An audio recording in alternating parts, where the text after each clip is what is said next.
Good evening. As people know, I'm Diane Sare, a LaRouche independent candidate for U.S. Senate in New York in 2022 against Chuck Schumer.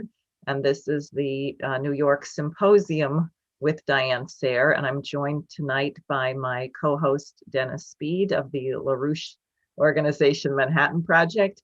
I'm joined by Rochester area educator Denise Rainey, retired school principal, Jessica White of formerly Brooklyn, now Long Island, New York, a retired science teacher in the New York Public Schools, and Richard Black, who is the Schiller Institute representative at the United Nations. And before we get started, I would just like to say that it's very clear that the question of education, as Humboldt understood it, and as many people don't think of it, because we tend always to think of it as either building a skill or teaching a particular area of knowledge, or unfortunately, the worst case today is being able to answer multiple choice tests or something else. But more properly understood, I think it is the question of building character, because what you would hope is to have a population which is capable of thinking, of having creative thinking, and having an ennobled sense of the identity of mankind. And in the United States in particular, this is a very urgent question, because our government is a government which is based on the consent of the governed. It's based on representative government, where the population is empowered to choose their representatives. And that means if the population has a degraded sense of identity of the nation, has a low standard of what it means to be human, then unfortunately you're going to have a government that reflects that. And I would also say, conversely, if you have a government which is terribly corrupt, unfortunately, the population by and large tends to also reflect that. So we have a real challenge here. I am also thinking as I speak about the fact that this is the 700-year anniversary of the death of the great Italian poet Dante Alighieri, who actually managed to create a literate Italian language in the middle of a horrible dark age and plague and backwardness and superstition by writing his Divine Comedy and making it so engaging that the population really wanted to know what was going on. And that's a case where you have someone, what was Dante's official position of power? But nonetheless, through a particular literary, cultural, poetic intervention, he was able to transform the society. So China has made enormous strides in the last 30, 40 years. They've lifted 850 million people out of poverty. They have tens of millions of young people studying violin, piano, going to classical concerts. They are building tens of thousands of miles of high-speed rail. In the United States, we're finally at least having a debate about building high-speed rail, the DC to Baltimore corridor. But what's been going on there? What can the United States learn from China? So to start the discussion, I would like to invite Richard Black, who's been doing some work on this. Thank you, Diane. Let me first say I'm totally excited to be in a discussion with Denise Rainey and Jessica White, who really have spent a lifetime with children as professional educators, and with Diane, who is a experienced former choral director. So what they have to say on education is from an extremely informed standpoint. So I'm very happy to be here. I'm going to talk about China a bit, and China has embarked over the last decade or so in an emphasis on transforming and enriching elementary school education, shifting their economy to a focus on a science-driven orientation, and taking up the question of how do we uplift the culture of the entire society. To be specific, you can show the first slide. President Xi, China's president, gave a speech 2 years ago, and this was a speech to assembled musicians, artists, teachers, and political leaders. And in his speech, here's what he said, and this will give you an introduction to what the discussion is in China from the top. He said, fourth, we should build social norms by promoting virtue. According to Zhuo's commentary on the spring and autumn annals, quote, the highest attainment is to exemplify virtue. The second highest is to perform great deeds. The third highest is to put forth noble ideas. People working in literary, art, philosophy, social science circles have a responsibility to inspire minds, to refine character, and to warm hearts. You also shoulder the mission to cultivate morality and to consolidate the foundations of our society through your works. As well-known public figures, you are expected to set an example for society with your lofty aspirations, your sound morals, and your noble sentiments. To promote virtue, we should establish first moral integrity. So this characterizes what is a very extensive discussion at all layers of society in China of how can we improve the entire educational system in order to improve the society as a whole. Now, China recently, last November, announced their new 5-year plan, how they want their economy to develop over the next 5 years. They put at the center increasing rates of hard science innovation, and secondly, uplifting the cultural education in the school system. It's quite explicit that the connection between education, culture, and the economy are very, very close in the Chinese approach. Can we have the next slide?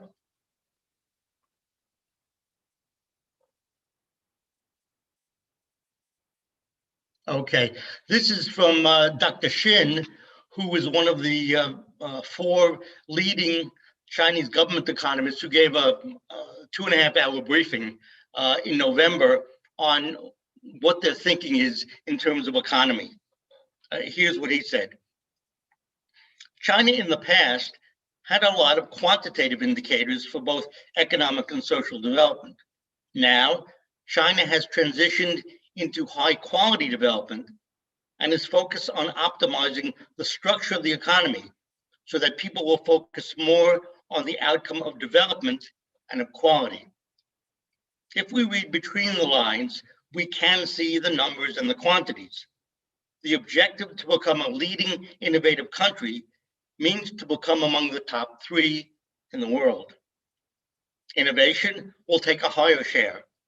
A culturally strong country implies a culture industry of 10% of GDP. Now, this is quite a statement. The focus is to transform and upshift education and surrounding the population with access to classical culture. And by the culture industry, that's the term they use in China, they mean museums, art galleries, concert halls, education in the schools, and it's primarily focused on Chinese classical art and education and Western classical education. Can we have the next slide?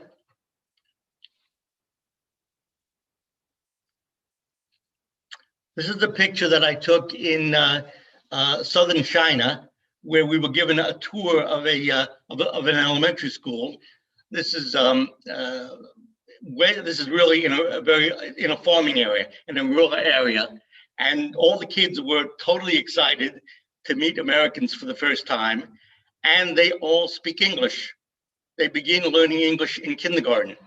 And this was an experience we had all over China, wherever we went, except in the big cities. 8, 9, 13-year-olds would run up to us and start practicing their English. So there's a certain quality of exuberance, which I think you can see in the faces of these kids. This question of what should be the content of education is very much being debated. I read a paper which was in English. This was published, I think, in October of last year by an educator at the Shanghai Institute of Technology. And she was discussing the role of Confucius in education in China today. Confucius, people know the name, was a great Chinese philosopher living approximately at the same time of the Greek Renaissance, Plato, and has been the backbone of the Chinese outlook on the universe for the last 2,500 years. We have the next slide.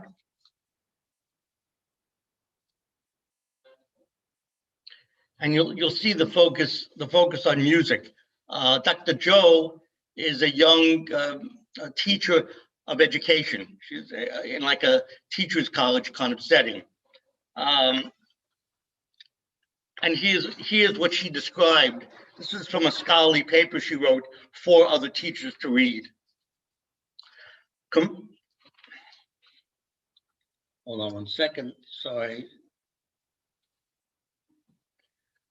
She said, Confucius combined artistic activities with the cultivation of people who meet his social ideals from the perspective of music education practice, emphasizing, quote, rise in poetry, stand in courtesy, and succeed in music.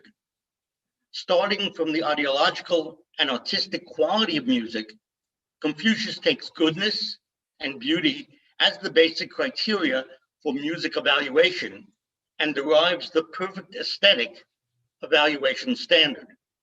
Confucius also attached great importance to music education, and he proposes 6 areas for study: ceremony, music, archery, horse-drawn carriage, reading, and math.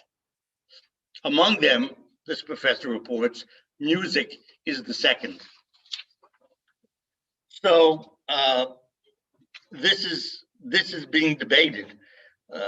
People know about somewhat about the economic miracle going on in China, as Diane alluded to. What's being discussed is how can we push it further? How can we advance the rates of motion further? Can we have the next slide?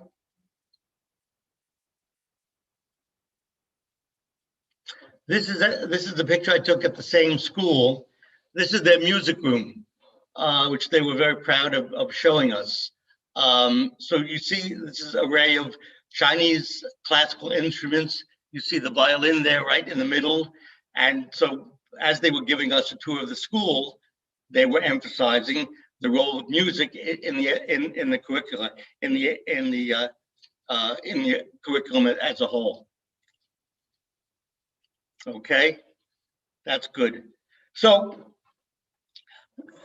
what you see, as Diane pointed out, what you see in the discussion today in China is, as President Xi talked about in his speech, is they're interested in the role of education in developing the character of the child. And from that, everything else proceeds. Now, for people who are somewhat familiar with the Schiller Institute, of course, this is the approach of Friedrich Schiller in the 1700s and Humboldt. That what you're doing is you're developing the moral character, you're developing the soul of the child, and from that proceeds the child's talents are expressed and the contributions that he makes to society. Now, the coherence between that tradition in the West and its efflorescence now in China is something which was always pointed to by Linda LaRouche. And I'll end with a final comment from Mr. LaRouche, who talks about what is the connection between these two nations at each seemingly each ends of the universe. What is their connection? So LaRouche said he was speaking to a group of maybe 200 Chinese Americans and other activists and scholars in Los Angeles. And as you see in the bottom, this was the forum that he was speaking at was titled Forum on U.S.-China Relationship and Peaceful Reunification of China. This was back in 2007. And what Lyndon said at that point, he said, the great asset that the United States has is China, because China has become the leading trade partner for the United States. And the ability to maintain the economy of China and is to get the economy of the US to fix its monetary value and to get back to increasing exports to China. Every leading economy in the world will have to join that fixed exchange rate system. Therefore, these two nations need each other. They are prisoners locked as in a marriage that cannot be broken, and they have to legalize that marriage. So when LaRouche finished with that comment, he was greeted with standing ovation from the entire audience. And you can see what I presented is quite jarring if you look at how China and the US are presented in the mass media today, whether it's on the internet or the New York Post or whatever you might look at. This is the reality of what is happening in China. So that's just a brief sketch, and I'll end there. Thanks. Great, thanks very much. That's very different than what I saw on one of these anti-vaccine videos floating around the social media where General McInerney, is that his name? I think that's what his name is. Dennis can say, claimed that the vaccines have been produced by the CCP, the Chinese Communist Party, to destroy the immunity of everybody on the planet, and the next virus that comes along, we're all going to die. I mean, it's quite, and he said explicitly, because everyone knows we wouldn't have a vaccine but for the work that Trump did with the operation, I mean, not this quickly. And he made an explicit point of saying, Trump is wrong, Trump is wrong, Trump is wrong about this. So at any rate, it really is, it's unbelievable. I actually don't want to say more on this question of culture. I'd like to go to Denise Rainey, who spent, I think, 5 weeks in China with a group of school principals, get her thoughts. And of course, she's been teaching in Rochester, New York for some time. And I imagine between her experience in Rochester and Jessica's experience in New York City, there may be some commonalities and some differences. So we'll see. So Denise, go ahead. Okay, thank you, Diane. Yes, it was my great honor in 2013 to be included among a group of 30 US principals to visit China as a formal delegation as guests of the Chinese government for the purpose of looking at Chinese schools and meeting with local secretaries of education and discussing the differences between our school system and theirs. And what the Chinese educators wanted from us was input, feedback on what we saw, and input on, as they would ask it, how they could increase the level of creativity among their students and innovation. And their perception of American schools is that we produce creative innovators and inventors. They measure that by the number of poet laureates and Nobel Prize winners that are identified out of the US. So I felt, after much of what I saw, that they had an outdated perception of the gap between what our students were doing maybe years ago and are doing now. And after visiting schools in the cities and in the rural areas, probably close to 30 schools altogether, mostly elementary, but also some secondary. I was absolutely fascinated by what I saw. And I almost had to laugh at the question of creativity because I think there's a different ideology around creativity between the two countries. In the US, I think creativity is seen as something inherent um, that one student may have more of than another. And we think that it's something that should be allowed to develop unbridled, but is often left to develop on its own, as opposed to what I saw in Chinese schools and kind of fits with what Richard just shared with you. Their creativity is perceived as something that can be inspired and guided, so that it's not a quantity that a child is born with or a gift, but something that can be developed. And creativity is developed through integration of the arts in basic instructional programs. And the whole Confucian thing that Richard was speaking of, yes, you could absolutely see that students had a very rigorous academic program, and their day consisted of intense work in literacy and math and science and engineering, but they also had subjects in music, ceremony, various performing arts, speaking, memorizing, recitation, and in every subject area that they study, they have a block of time in the day devoted to this study, and they become they take on the role of what they are studying. For example, every student is to learn the traditional calligraphy and Chinese characters. But when they go to that class to do that, they literally change into the robes and smocks of the old scribes. And they work at huge drafting tables with large pieces of rice paper, and they're given sumi paintbrushes, and they craft the calligraphy characters with an artistic flair, and they practice, and they display the papers that they produce that shows the growth in their skill from beginning to end. If they go into a theater experience, they put on costumes that represent the characters that they are practicing the lines of.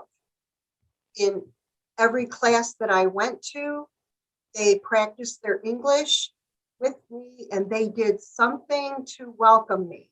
So either the whole class would stand up and do something, and one class stood up and sang Old Susanna. Another class stood up and recited a poem by E.E. Cummings. They were showing that they are learning this English, that they want to use it. In some classes, just a few kids came up and gave like an official welcome and presented me with a gift of something that had been made by their class. But the opportunity to use ceremony and to present was everywhere, in every little interaction, and even in the huge formal welcoming ceremony that they had when I got there. It included their orchestra, where the older students were performing on zithers and other Chinese classical instruments. They did a number. Then students came out with their violins and they did a number. And then students, preschoolers came out and performed nursery rhymes, with one of the students actually dressed up like Little Miss Muffet, and she carried her stool out to the stage, and another student dangled a fake spider behind her. and little boy Blue came out with a little blue outfit on and his trumpet and leaned up against a haystack that had been put on the stage. I mean, the amazing effort and resources that go into making every single learning experience as authentic as it can possibly be was beyond impressive. The schools, whether they were urban or rural, were all basically set up the same. A large horseshoe structure with an open courtyard in the center. And then opposite the horseshoe, at the other end of the open courtyard, was a high-rise housing unit that housed most of the teachers who worked in that building. And in that courtyard, students would do everything from calisthenics to Tai Chi to movements through all the martial arts. And when you would go out there to see them there, they would be dressed in the appropriate costume. They would have these huge fans and they would do synchronous, very precise dances together with these fans. I mean, everything was extremely, extremely disciplined and ordered. In the classrooms, almost every classroom was set up with a double desk per pair of students, a desk wide enough for 2 students to sit, and then all facing forward, anywhere from 36 to 40 students sitting in a classroom. The teacher was up on a podium and would speak, but they had all the smart screen technology and everything that we thought was, so advanced for us at the time. Every room had computers, smart screens. The teachers would speak from the podium, but circulate among the students. And it wasn't all just lecture and listen. It was very interactive. I saw a lot of strategies that we've been trying to hone in American classrooms, turn and talk, think, pair, share, small group solve, small group back to whole group. There was a lot of interaction, and teachers were very much on their feet in terms of who was with them and who was grasping what was being taught. And even though there could be as many as 40 students in a room, at the end of a session, the teachers could identify which students grasped what they were teaching most securely and which students were lost. And students break at lunchtime for an extended lunch period. Someone from their family comes to pick them up, and then they go home for almost 2 hours. Then they come back until close to 6 o'clock. But that 2-hour period is meant to be family time, except when a teacher notices that a student is really struggling. The teacher goes out and meets the family member who's there to pick up the student or students and explains, your child didn't understand this morning's lesson. And then the parent or grandparent, often it was, and the child would go back into the building for that 2-hour stretch, and they would have a lunch in the building, and the lesson would be re-presented to the child and the parent or grandparent. The child did not go home at the end of the day feeling like, well, I really didn't understand what was going on. I'm not going to do my homework. I'm not going to try.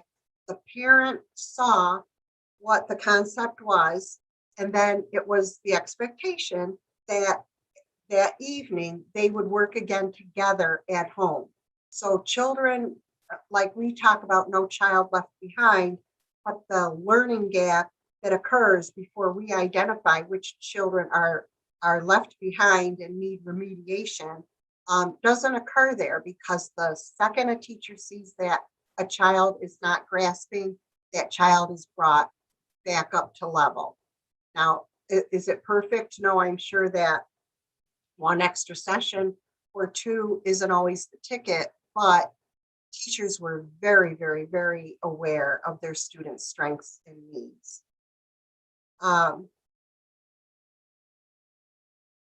Richard mentioned that there's a concern about building character.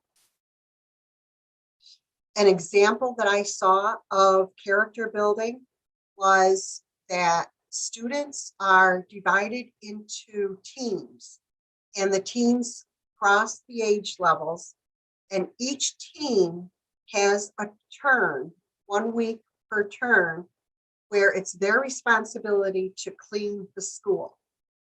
Now, the school does have a paid adult custodian who makes repairs and does things that children can't or shouldn't do. But cleaning the floors, the walls, the windows, the bathrooms, the cafeteria, that is student responsibility. And one of the results I saw of that was the schools are immaculate. And every single one that we went to, and not all of the schools that we went to knew we were coming or what day we were coming. So this was not staged, but these schools are spotless. And the principal that I was paired with told me that very often the teams get competitive. And so when it's a particular team's turn, they might get there especially early or stay late, or they take their lunch break and they go in and they freshen up all the bathrooms. And it's not about trying to save a job from an adult or save the money that an adult would get paid. It's about teaching the children responsibility and ownership. In my school, I was in an urban school. I taught for 20 years, and I was 20 years in administration in the Rochester City Schools. It was not uncommon to see a child who was emotionally distraught or behaviorally out of control run through a hallway and rip away at bulletin boards that were up, or try to deface something in the hallway. I never saw any of that. And I asked the principal that I was connected with, Liliane, what, you don't have any damage? Nobody destroys these amazing hallway displays that teachers put up? And she said, no, they all have such pride of ownership in the school. And I was explaining that our students do not do any cleaning, and that if we ever had a student, even as a consequence for misbehavior on some kind of a cleaning duty, parents would protest. And she was confused by that. And she was like, well, how do you teach them responsibility? And how do you teach them to take care of what they have and to be proud of what they do? So, from beginning to end, the school day represented the values of the family, the community, and a sense that children knew they were becoming a part of something much bigger than themselves. Great. Thanks very much. Now, I bet Jessica has some thoughts. I have many thoughts, but I'm going to let Jessica go ahead. Jessica, make sure you unmute yourself there so we can hear you. Okay. Hi. Hello. Hi. Good evening. I want to start by saying how happy and honored I am to be part of this symposium this evening. From the things that I'm hearing, it's just amazing, and I'm so glad to be part of this. So I want to thank Diane for inviting me, and it's really wonderful. I will be in touch and watching more of these symposiums from here on in. Thank you. And I find that what was just talked about by Denise is absolutely amazing. I'm sure that, you know, I've been a member of the LaRouche organization for many, many years, and I'm sure that Mr. LaRouche would say, how ironic.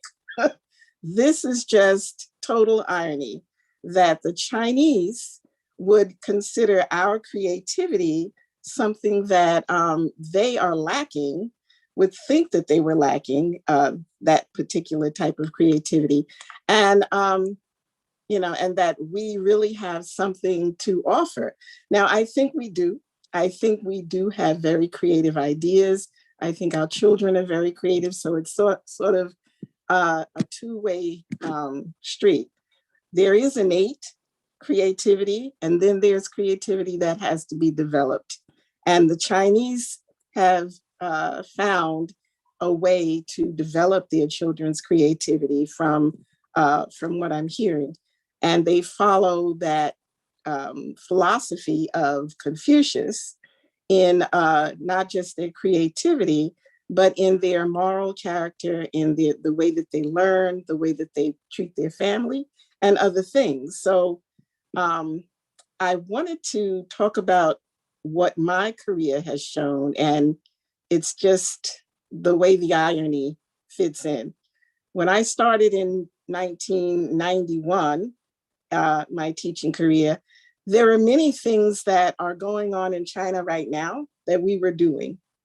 We had music, we had art, we had folk dancing, we had learning about other cultures. We had so many different things that the school offered the children, and it was a way to enhance their creativity, to let them explore what it was that they could do or wanted to be interested in other than or outside of just academics.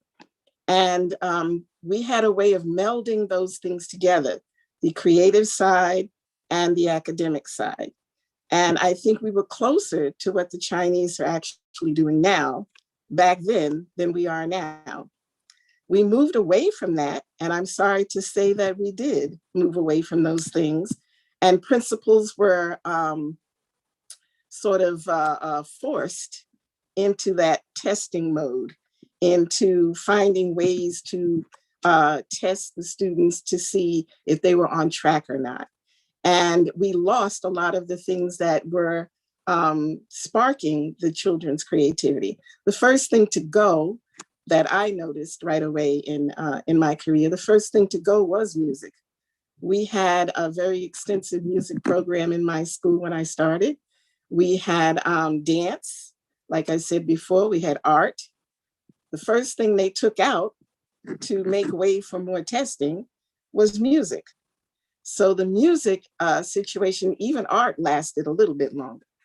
Art was kind of put on the back burner, but it was there.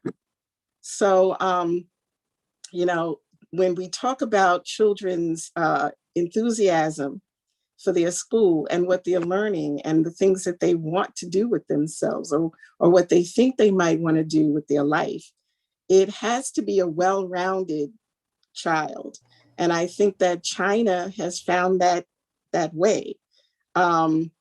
They think there are things that we can offer, and there are, but I think they're doing a pretty fantastic job of creating what I think or what would be considered to be a well-rounded individual, a morally responsible, well-rounded child that would become a morally responsible, well-rounded adult.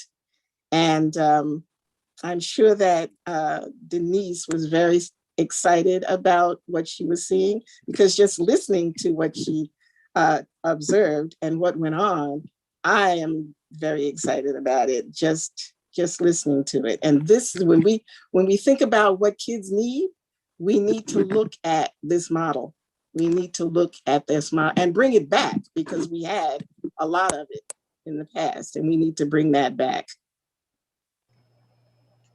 Well, Thanks, Jessica. I'd like to bring in Dennis Speed now and also just say a few things which really strike me, because when I heard Denise describing the care taken for each student and the amount of effort put into this,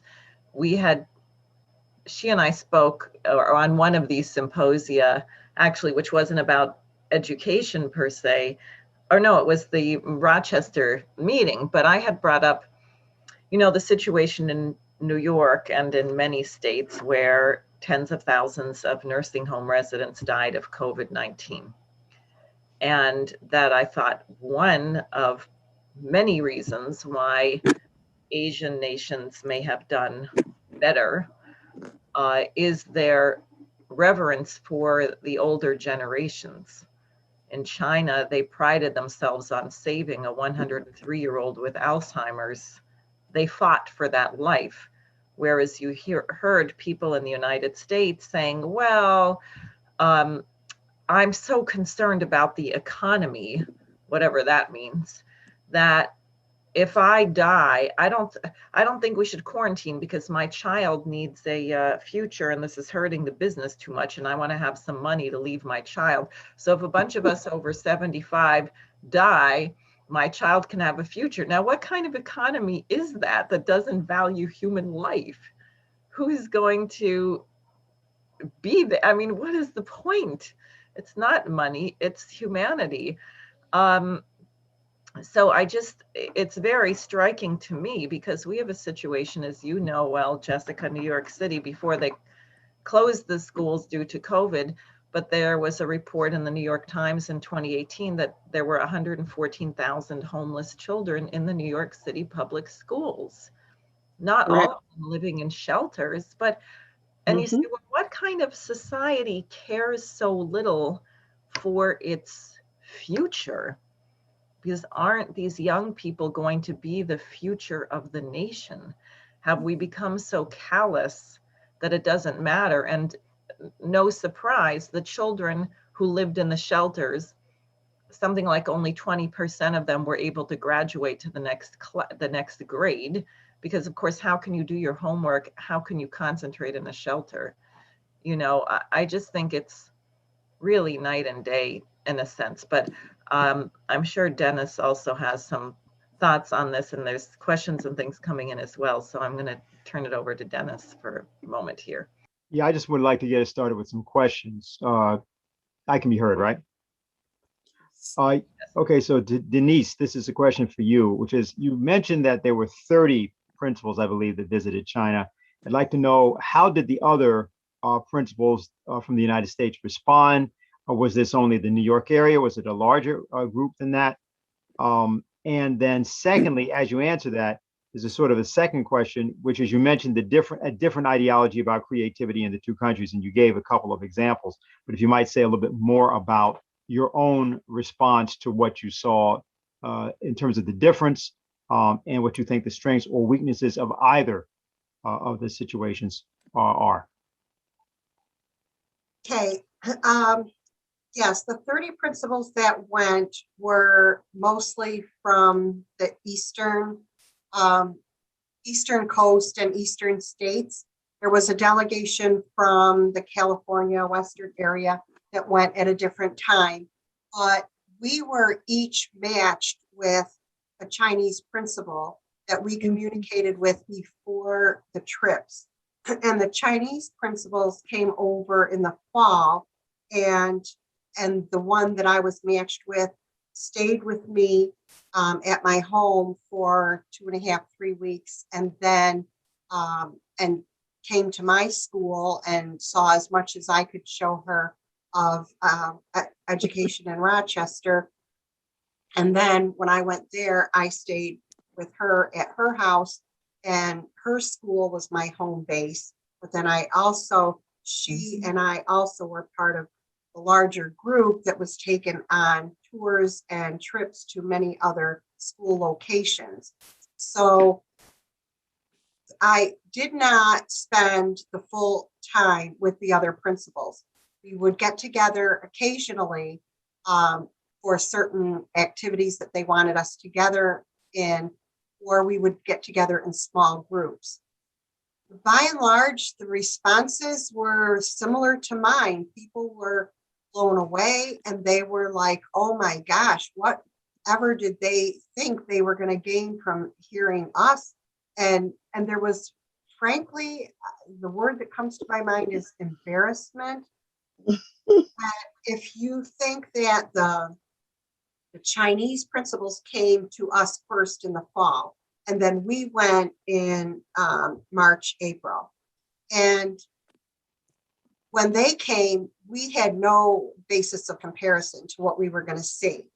But when we got there and started seeing the orderliness and the organization in their schools and the extent of the resources given through the government and supported within the community, our principals were all saying like, oh my gosh, what do you think they really thought of our schools? You know, what they must have gone home and said, oh my God, you know, those poor American educators, look what they deal with on a daily basis. So, I mean, and because we were all busy principals and in our own cities, there wasn't a lot of communication after we all got back.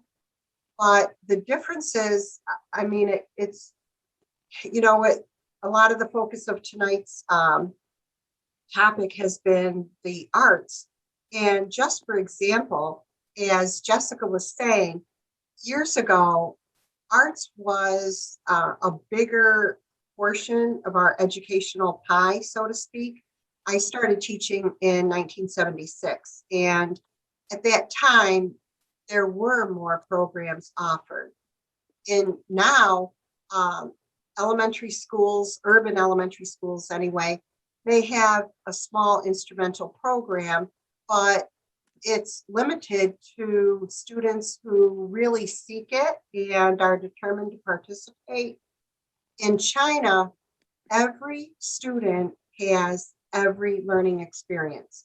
So every student has to take a session of studying the zither and a session of other classical Chinese instruments and a session, and I honestly don't remember whether a session was a trimester or a semester, but every student has to study piano for like one session. And the schools had piano practice rooms where they could go and practice on their free time.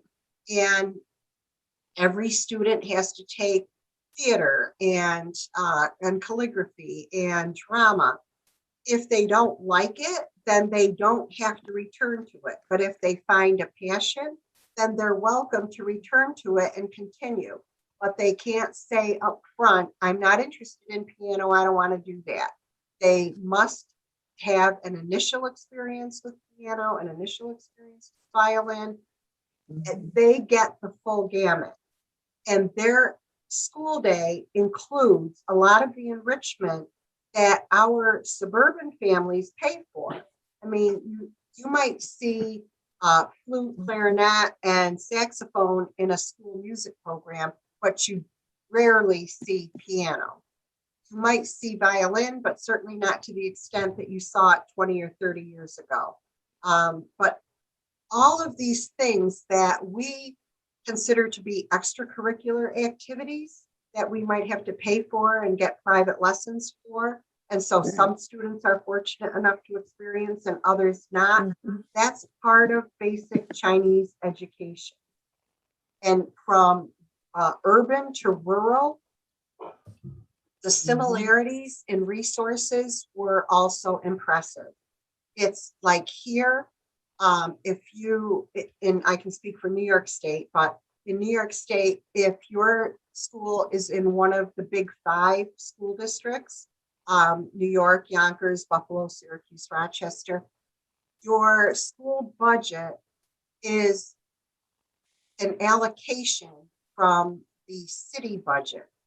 So the school can propose its annual budget or its projected budget to city council, but city council has to in turn allocate those funds. And then those funds are very centrally managed. So each school is given a very limited operating budget.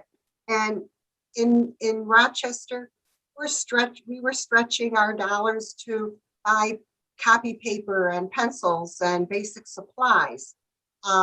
What we saw in China was, I can't say carte blanche because I don't, and language was a barrier because we were inland where most of the adults had not been raised speaking English. So we had to work through interpreters. But from what I could glean, if they needed it, they got it.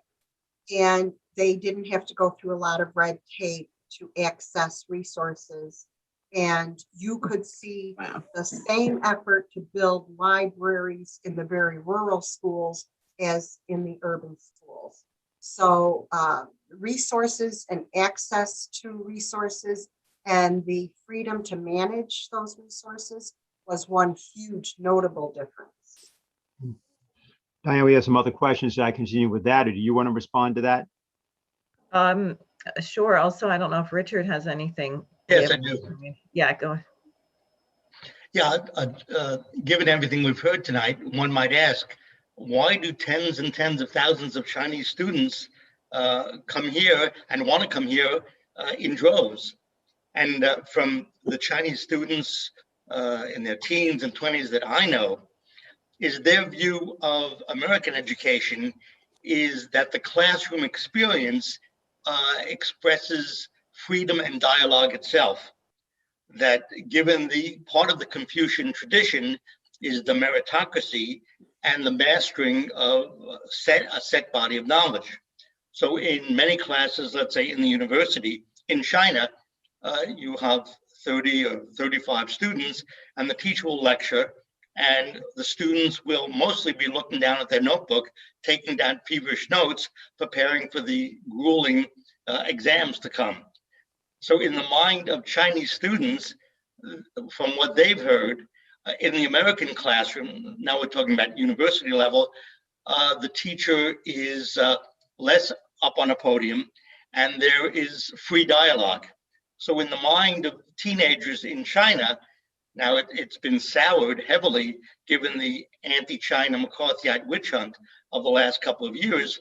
But over the last many years, the reason why young Chinese want to come study in America is because in America, there's dialogue, there's freedom to express creativity, and there isn't quite such a gap between the mind of the student and the mind of the teacher.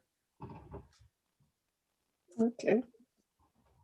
We had a question for Richard, which I wanted to pose, and then we can get back to a few other questions in addition.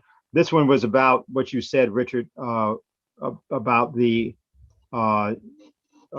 remark that was made about optimizing the structure of the economy so that people will focus more on the outcome of development and quality.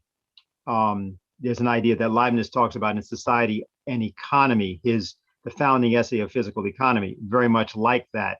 The idea there is forming groups or societies or internal societies for scientific and artistic growth. Is wondered if this change in what was discussed by the Chinese is something that is already basically being implemented in various ways. You think that has already been spread in the economy? Is this a new orientation or really an expression of something that's really been ongoing? Well, I can answer that. Let's look at the miracle of Chinese agriculture. Up until the recent period, let's say up to 5 years ago, the focus of the agricultural policy was subsistence of the population and poverty alleviation. So the focus was very much on importing into China mechanization, which was more generalized in the Northern Hemisphere. Now, Chinese agricultural policy is around innovation and advancement using the most advanced science possible, satellite use, big data, etc. So they've moved from a question of catching up and subsistence into one of innovation. So when the Chinese now talk about we're making innovation the heart of the economy, what I think they're saying is we're making the frontiers of physical science the basis for the economy. And as this Dr. Shin said in the briefing that I report to, he said our goal is to spend 10% of our entire economy, our GDP, on culture. So it's a shift away from monetary values, GDP,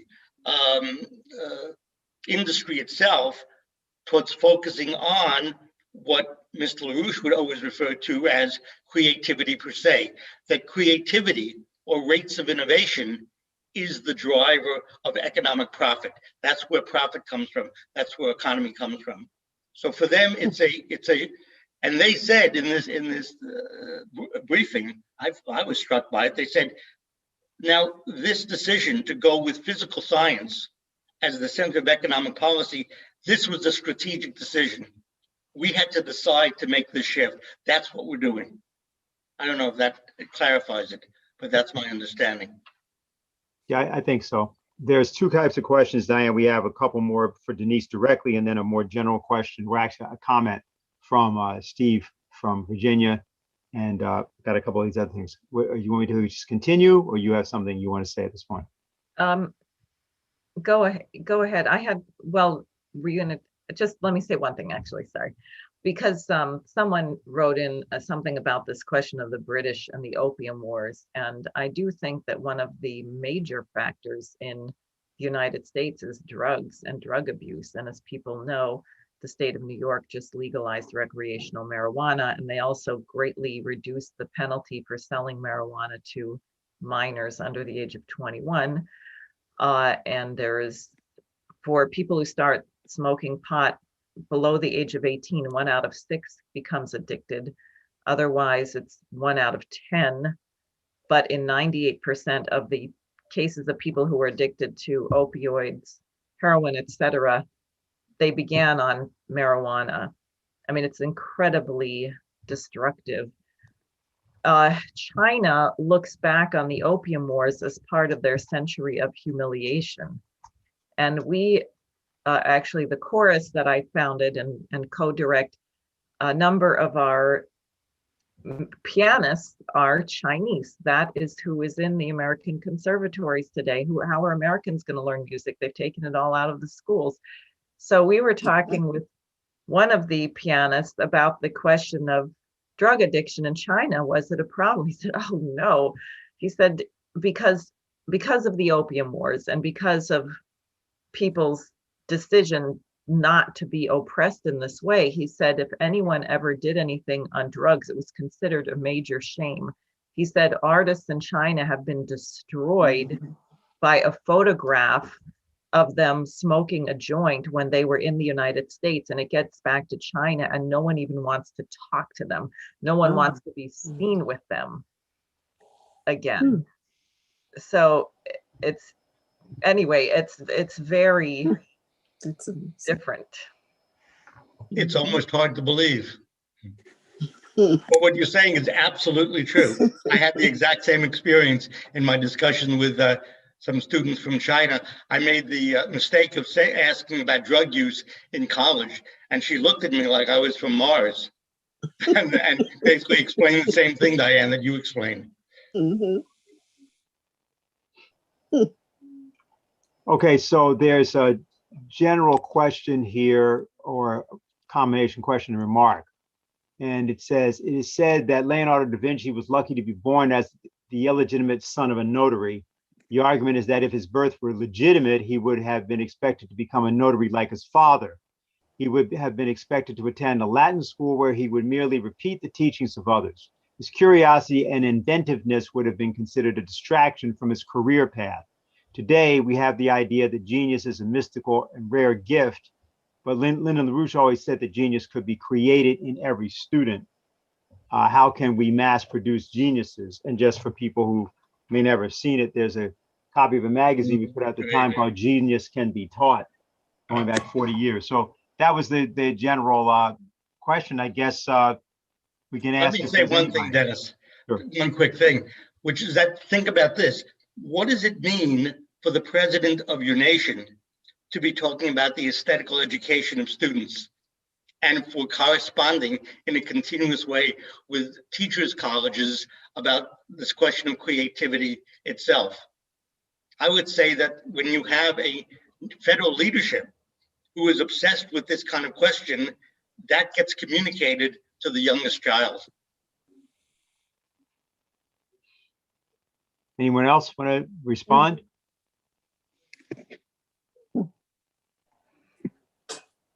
Well, Dennis, I'm sure you have some thoughts about this. Well, I just want to continue with the questions at this point. I mean, I think that there's many things that be said about much of this. I mean, for example, what's being described in the Chinese schools, you could have found in any one of the freedom schools of 1866 to 1875 in the South of the United States. You would have found that in the schools that were founded in the aftermath of the War of the Rebellion of the Secession. You would have found that at Fisk. You would have found that at Howard, because many of these were also military garrisons. And what happened was that slaves, former slaves, and sometimes free men were placed in these locations, and there were volunteers taken from things like the American Missionary Association of Connecticut or from the Union Army. And these people basically often became ostracized, by the way, from their families because of the work that they did.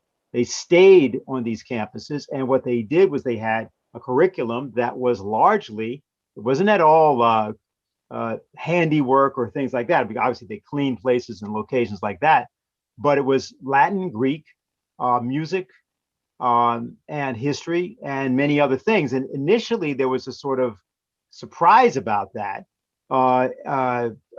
exhibited by some people. But in fact, that's exactly the way, the backbone of those individuals that were able to get out of slavery, who were Black, that's exactly how it was done. So, I mean, much of this that we're talking about, honestly, is very reminiscent of what was done often by voluntarily by educators associated with the Quakers and associated with certain of these, again, military officials. For example, Howard University is named after General O.O. Howard, and he was the one that founded it and organized it.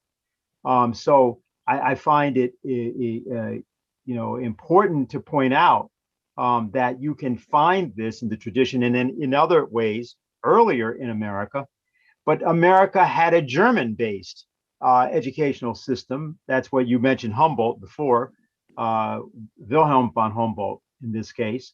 And until about 1890, much of the American educational system had this idea about the development of character. So even the thing that was done in the case of these schools was not unusual. So I'll just reference that.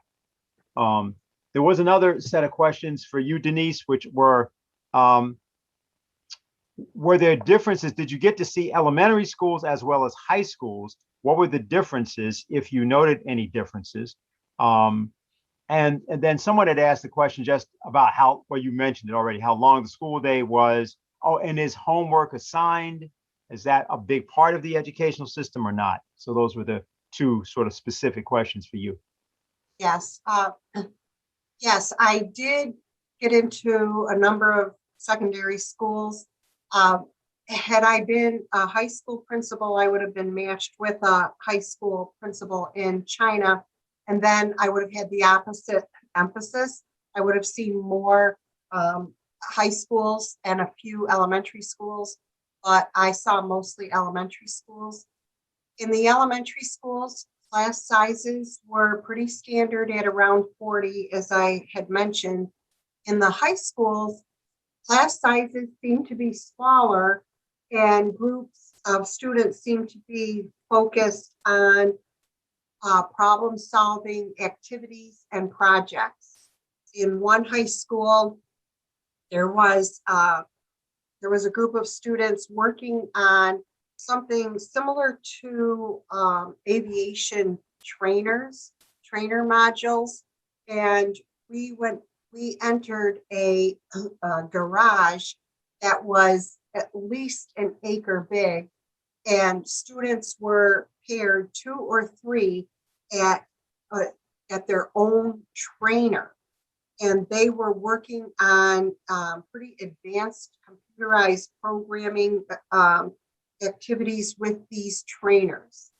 And in another, we saw students gathered around together, figuring out like advanced math problems in small groups, and then sharing their findings with the larger group. But at the high school level, it appeared to me that there was much more interaction and much and a lot of focus on specific skills.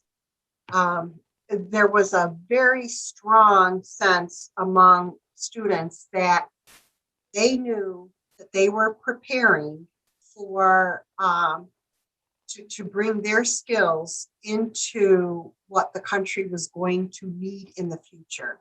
And teachers and students alike would say to me things like, well, you know, we're a developing economy. We're a developing economy. And so we're going to need this and we're going to do that. And there was a very clear sense of where they were headed at, I think, an earlier age. Here we say to a 7-year-old, what do you want to be when you grow up? And they come up with some, you know, oh, I want to be a ballerina, or oh, I want to be a doctor. But they don't necessarily have a sense of what it would take to get there. Mm-hmm. In China, it was very clear that students knew that they were preparing themselves for a career, and when they finished school, that job would be waiting for them. Very good. So Diane, I think we pretty much exhausted the questions. Would you want people to sort of do final statements at this point, or sort of give their observations or reactions to what they've heard? Maybe we move to conclude. Yeah, I think that's a great idea. Okay, so Jessica, why don't we start with you? Okay. Yes, I want to say that it seems as though China, along with maybe other nations, has looked at the United States and what we used to be, and a lot of the things that they are, as you know, reference to what Dennis was saying about the schooling of students in the, what was it, 18, just after the Civil War, I think you were saying? Yes. Yes. The schooling of students then, these nations, and China has done research and studied and looked at the United States. It seems like they're becoming what the United States was and what we need to get back to. Their whole idea of character building. We used to have civics. We used to build character in students. We used to make students feel as though they were headed into a direction that would give them a career, or at least prepare them to do things with their life, and to do things for their community and do things for their nation. And China has, it really seems to have developed this sense. And as Denise was saying, they have gone beyond just developing it. They talk about what they need to do or what they want to do to become better, or in the future, this will be needed for myself and my nation. And we need to get back to that. They have taken, and in a good way, I'm not saying that they shouldn't, but it's very interesting how China and other nations have taken things, good ideas from what we used to be. And it's kind of disturbing that we need to get back to those things. We can't fault them for doing that. We need to look and say, that's what we need to get back to, our own selves. Okay. Okay, Richard? Yes. Well, I would just say to everybody that's watching that we need a sort of upheaval here in the United States, demanding a appropriate and normal collaboration between the United States and China. We will see war if there is not such a collaboration. And there is, unreported in the media, but there is a certain stratum of American farmers, university deans, state legislators who are working feverishly in a whole series of webinars between Chinese experts and themselves to get a dialogue going, like the one we're having tonight, on an expert level, whether it be in science or in agriculture, et cetera. I was just involved in 4 3-hour webinars between a whole array of governors and agricultural deans from throughout the US Midwest and their corresponding institutions in China. In New England, there's finally a revolt by Harvard and MIT professors against the FBI witch hunt against visiting Chinese professors and American professors who publish papers with the Chinese. Many of these people are being framed up, thrown into prison. So there is a revolt in academia against the lack of a normal intellectual exchange between the United States and China. So to everybody watching, I would say, get more informed on this, get to your congressman, get to your state legislator, and tell them that this enemy image that China has been painted to become is a lie, and it's going to end in catastrophe. And we should be Americans once again, for whom the whole world looks to us as a beacon of hope and a temple of liberty. That's what the world always looks to America for, even in these dark days. So get active and inform yourself more through Diane's campaign on these matters. Okay, Denise? Richard makes good points. Once I get started and I start remembering all the different things that I saw and was impressed by, there's so much more and so many other examples to share.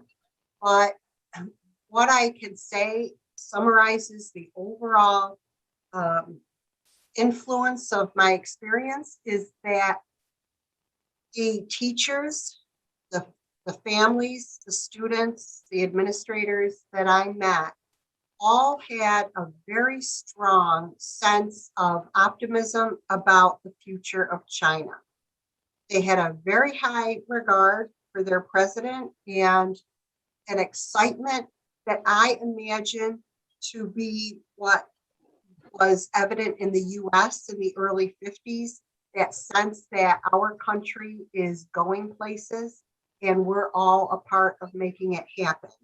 And frequently, I would hear the translators try to explain something in terms of a US-Chinese experience, and they would use the phrase win-win.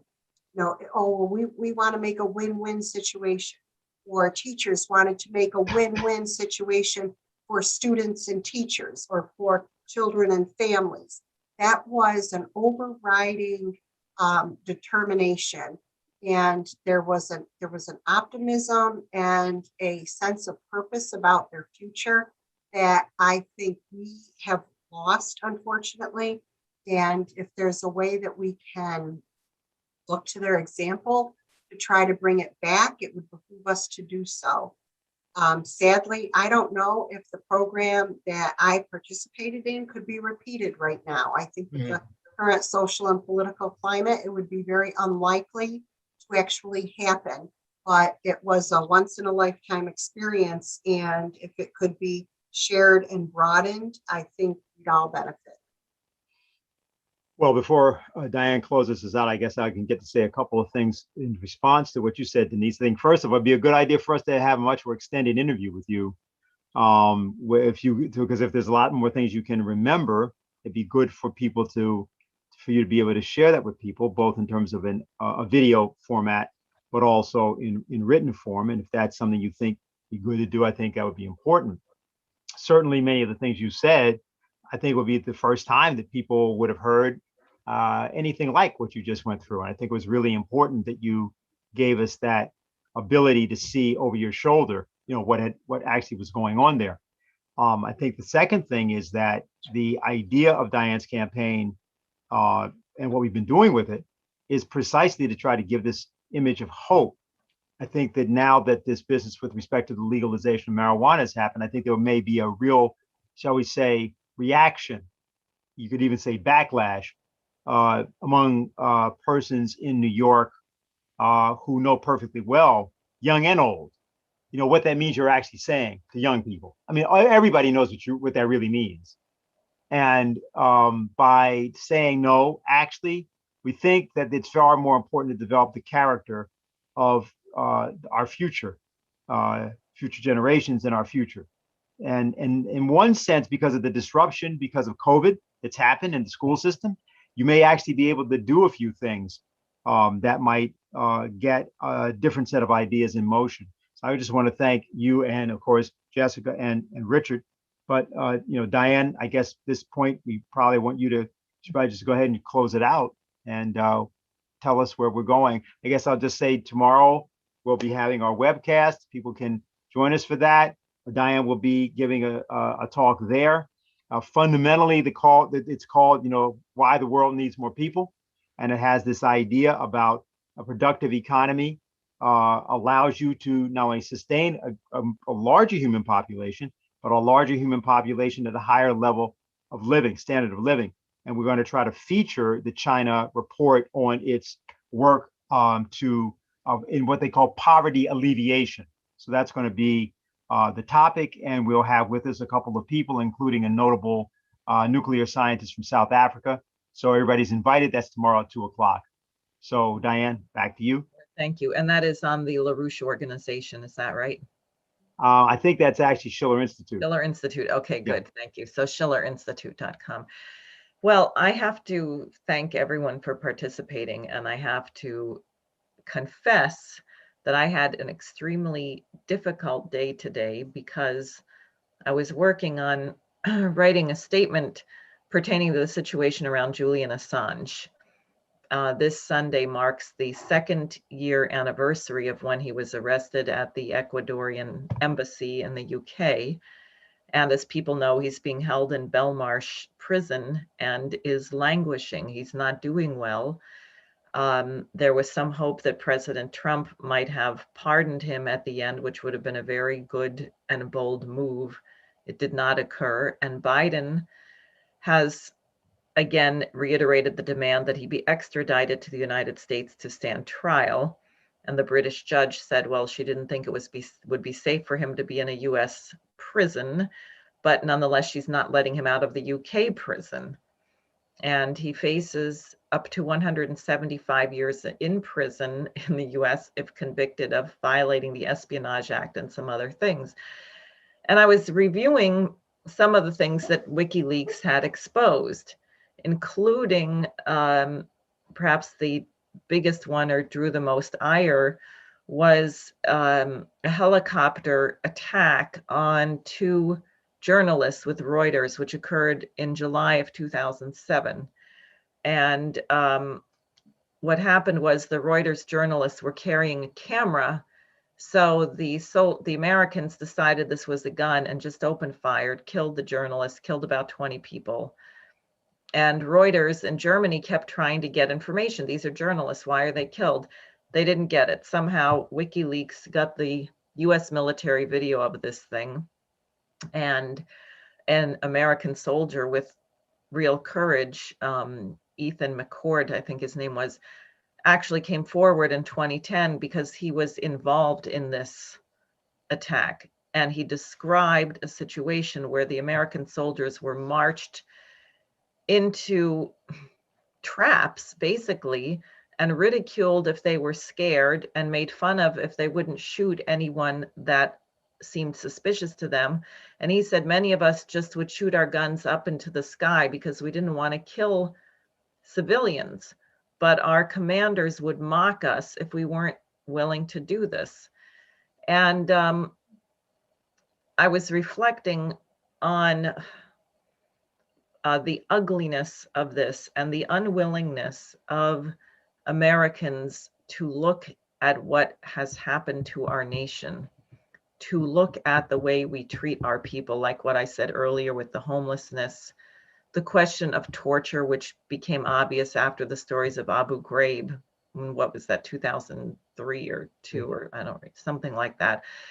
And I thought, now there's really going to be revolt. How could you do something so barbaric as to torture a human being? And there wasn't.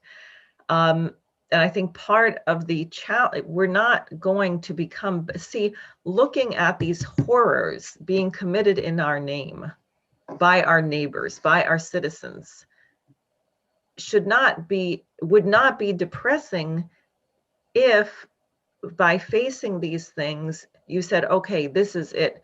The United States doesn't act this way. This is not the policy of the United States of America. This is not why we defeated the British Empire. This is not why we were horrified at the reports of the British East India Company and what they did in India, or later the Irish potato famine, was so that we would not do this. And people know George Washington was adamant we would not torture prisoners, even though the Hessians, who themselves were enslaved, committed horrible atrocities against Americans. We would not do that. The same thing in World War II. Many Germans were blown away by the fact when they came to prison camps in the US, they got a toothbrush. They were not treated like animals. So, and when FDR became president, Francis Perkins described this very vividly, because you'd had Hoover and you'd had a chicken in every pot, and everyone was denying the collapse of the United States. No, it's not that bad. Oh no, and FDR came in and said, it's bad, but we have nothing to fear but fear itself, right? He addressed the crisis, and she said she looked out and every single person in that crowd had tears streaming down their face of relief, in a sense. So I think one thing, and I'm really glad we heard what we did today, that I would hope to do with my campaign is to return to Americans a resolve that we are going to demand a certain standard of dignity and culture in this republic.